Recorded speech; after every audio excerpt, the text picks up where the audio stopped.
ग्वालियर रियासत के प्रमुख पूर्व केंद्रीय मंत्री ज्योतिराज सिंधिया वो आपके सामने है और आप कि खून के धब्बे आपके हाथ से नहीं निकलेंगे। कहा कि नहीं कहा? अब महाराज ये कौन सा ब्रांड का साबुन आपने शिवराज सिंह जी को बता दिया जिससे खून के धब्बे धुल रहे? हमारे ज्योतिराज सिंह के आगे चल के इस देश के भावी प्रधानमंत्री भी बन सकते हैं, लेकिन लोगों ने ये कभी उम्मीद नहीं की थी कि जिस पार्टी ने उन्हें सब कुछ दिया, संसद सदस्य बनाया, केंद्र का मंत्री बनाया, पार्टी में महामंत्री बनाया और नेहरू गांधी परिवार के निकटतम व्यक्ति होने के बाद पूरे सम्मान के साथ पार्टी में रहे। लोकसभा चुनाव हारने के बाद जिस पार्टी ने उन्हें चुनाव हरा दिया, आप उसी के चरणों में जाके शरण में चले गए। ये क्या उम्मीद कर सकते थे कोई ग्वालियर रियासत का महाराजा ऐसा चरित्र होगा? कोई सोच सकता था कि ग्वालियर का महाराजा, जितने बड़े रियासत का महाराजा, उनके शरण में चला जाएगा जिसने उन्हें हराया? और पार्टी उन्हें क्या दे रही है? आज मैं जानता हूं सिंधिया जी की मानसिकता, वो इसे कभी बर्दाश्त नहीं करेंगे, क्योंकि तुलनात्मक रूप में जितना कि कांग्रेस पार्टी ने उन्हें सम्मान दिया, भाजपा उन्हें नहीं देने वाली, ये मानकर रख लीजिए। और ये खुद वो स्वयं स्वीकार कर लेंगे। कल मैं मुंगावली में था, आज मैं अशोकनगर में हूं। मैंने ऐसा माहौल कांग्रेस के पक्ष में कभी नहीं देखा।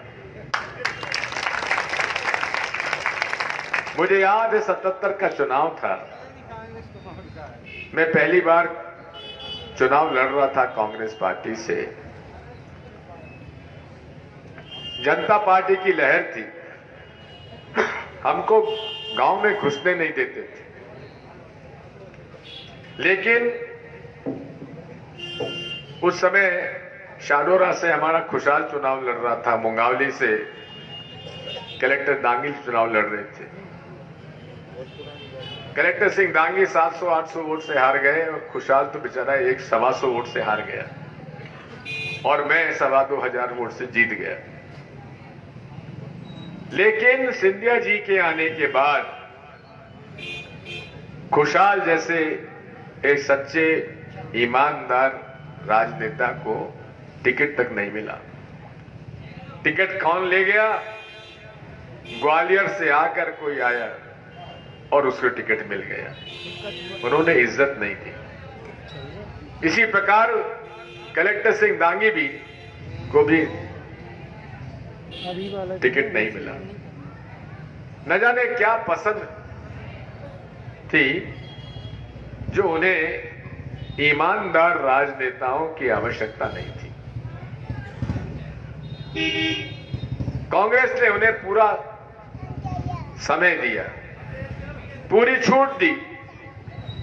जिसको जिला कांग्रेस अध्यक्ष बनाना बनाइए, जिसको ब्लॉक कांग्रेस बनाइए, मंडलम सेक्टर जो बनाना है बनाइए, जिसको टिकट देना है दीजिए।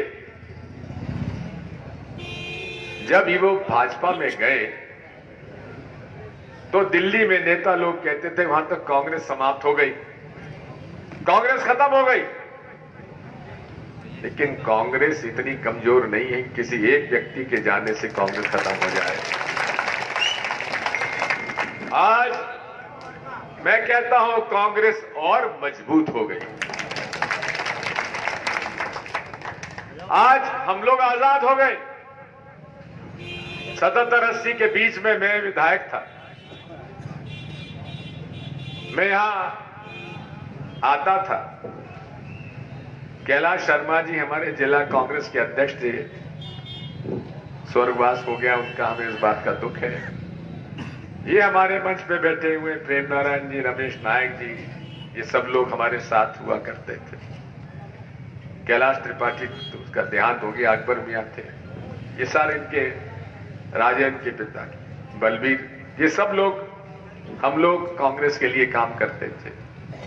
लेकिन 80 के बाद, महाराज के आने के बाद बात ये हो गया कि इस इलाके का जवाबदारी उनके पास चली गई, तो हमारा आना जाना बंद हो गया। लेकिन जब अशोकनगर को जिला बनाने की मांग मेरे सामने आई, तो उस समय हम लोगों ने कहा कि बिल्कुल मंजूर की जाएगी, और हमने मंजूर करके अशोकनगर को जिला बनवाया। आज मुझसे प्रेस में लोग पूछ रहे थे कि साहब यहां पर जो मुख्यमंत्री, जहां राज राजेश्वर जैसा मंदिर हुआ जा रहे, कमल पटेल कहता है किसानों का कर्जा माफ नहीं होना चाहिए, क्योंकि किसानों का कर्जा माफ होना घोर पाप होगा, पाप होगा। ये मामू का किसान मंत्री बोलता है। और उसके बाद कमलनाथ जी की सरकार आई, कर्जा माफ हुआ, गला फाड़ फाड़ के भाजपा कहती है कर्जा माफ नहीं हुआ, कर्जा माफ नहीं हुआ, कर्जा माफ नहीं हुआ।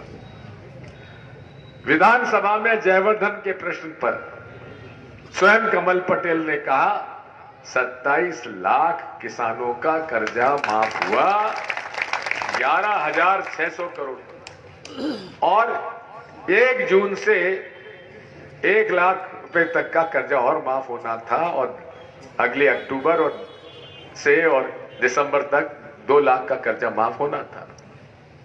इन्होंने सरकार पलट दी। सरकार क्यों पलटी?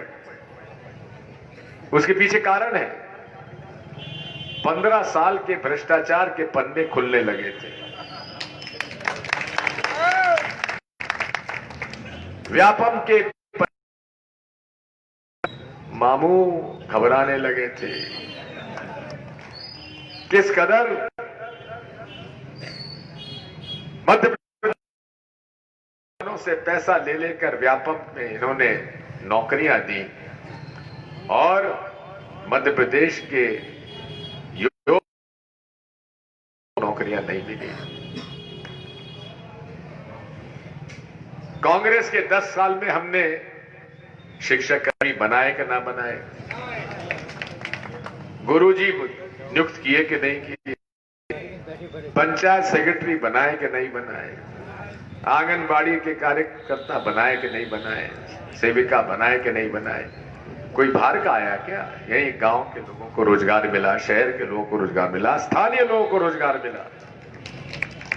और ये मामू की सरकार भाजपा में आई, इन्होंने मेरे समय का जो नियम था कि जिस युवा युवती ने मध्य प्रदेश में 10वीं या 12वीं की कक्षा पास की होगी उसी को नौकरी दी जाएगी, बाहर को नहीं दी जा सकती। इन्होंने उसे खोल दिया। मध्य प्रदेश के बाहर लोग आए, उनको नौकरियां मिली, और मामू ने खूब। बात यही है, भाजपा गरीबों की। गांव में मुझे बताया, मुझे तो जानकारी भी नहीं थी, कि भाई बिना विधायक बने जो मंत्री बने बैठे हैं, वो हर रेता की ट्रॉली पर 1800 रुपए की दलाली या कमीशन कहो पहले ले लेने को मुफ्त में दे दी थी क्या? और तो और उनके जो विरोधी थे, उनकी कच्ची शराब पकड़वाने में आबकारी के धारा 34 के केसेस बनाए कि नहीं बनाए उनके खिलाफ। और तो और जो उनका विरोधी हुआ करता था, यादव भी हो, दुकान से जिसने 50,000 नहीं दी उसकी कंट्रोल की दुकान के नहीं छुड़ाई, और अब कहते हैं सारे यादव इकट्ठे हो जाओ। तब यादव कहां गए थे जब उनसे मिला दिया तो फर्जी दलित को टिकट भी देना पड़ा, और फर्जी टिकट लेने वाला एमएलए भी बन गया, और उस फर्जी टिकट बाकी और फर्जी सर्टिफिकेट बनवाने में फर्जी सर्टिफिकेट वाले को सही भी बनवाने के 35 करोड़ 25 करोड़ के ऑफर आने लगे। और एक और हमारी वीडियो है, शायद ये दिखाएंगे, दिखाई आपने वीडियो, कि खुद वहां के मंत्री कह रहे हैं, पूर्व मंत्री कह रहे हैं, आज के मंत्री कह रहे हैं कि हमको तो जिस दिन चाहो गिरा लेंगे सरकार। और वही हुआ। और सिंधिया जी का आपने सुनी लिया, कह रहे कि सरकार गिराने में माहिर है भाजपा, पैसा देकर खरीद लेती है। वही हाल महाराज आपने इस इलाके का कर दिया, जो किसान हमारे विधायकों को बेचने का मौका दे दिया। 35 करोड़ 50 करोड़ रुपए कहां से आया? ये जनता की गाड़ी कमाई से कमाया हुआ भ्रष्टाचार का पैसा था। आज जज्जी की हालत पहले क्या थी, आज भी क्या है, आप सबको मालूम है। यहां के दलित और आदिवासियों की जमीनों पर क्या जुल्म ढाए। ब्रिजेंद्र सिंह यादव और जज्जी दोनों शामिल हैं। आदिवासी महिला और उसके बेटा मेरे पास आया और नकली चेक दे दिए, और उस आदमी से, क्योंकि आदिवासी की जमीन आदिवासी खरीद सकता है, इसलिए दूसरे आदिवासी को खड़ा कर दिया। और संजू सिसोदिया का भी यही हाल रहा। महाराज को सब ऐसे ही ऐसे मिले। इन्हें ईमानदार लोगों की जरूरत नहीं थी, इनको बेईमानों की फौज खड़ी करनी थी। और ये सारे बेईमानों की फौज भाजपा में चली गई। अब मुझे दया आती है पुराने खाटी भाजपा के लोगों पर, आरएसएस के लोगों पर, जिन लोगों के ऊपर अब ये मूड पर जाके बैठ गई बेईमान।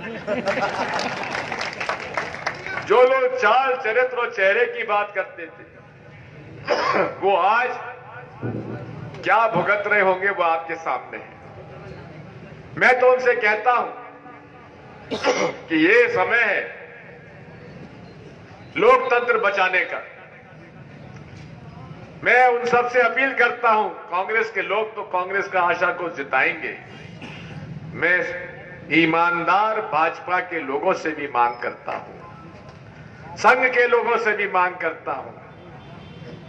एक बेचारा पत्रकार देवेंद्र ताम्रकार, भाजपा का बड़ा जबरदस्त कार्यकर्ता, उस पे जज्जी ने क्या केस बनवाया, सिंगरौली में। उसने सिंगरौली देखी भी नहीं कि उसमें सिंगरौली पर केस बना दिया और 15 दिन तक उसको जेल में बंद रखा गया। उस परिवार पे क्या बीता होगा? अब उस परिवार पर क्या बीत रही होगी कि जिस भारतीय जनता पार्टी के लिए उसने जान दिया। ये मौका है उन लोगों को भी, सबक सिखाओ, लोकतंत्र बचाओ और इन बेईमानों को बिकने का साहस ना करें। जब तक इनको जिसने आशा को स्वीकार किया, आपको बधाई। और परसों कमलनाथ जी आ रहे हैं, रेट में, बिजली के रेट में हाफ कर दिया। गरीबों को बिजली 10 नवंबर को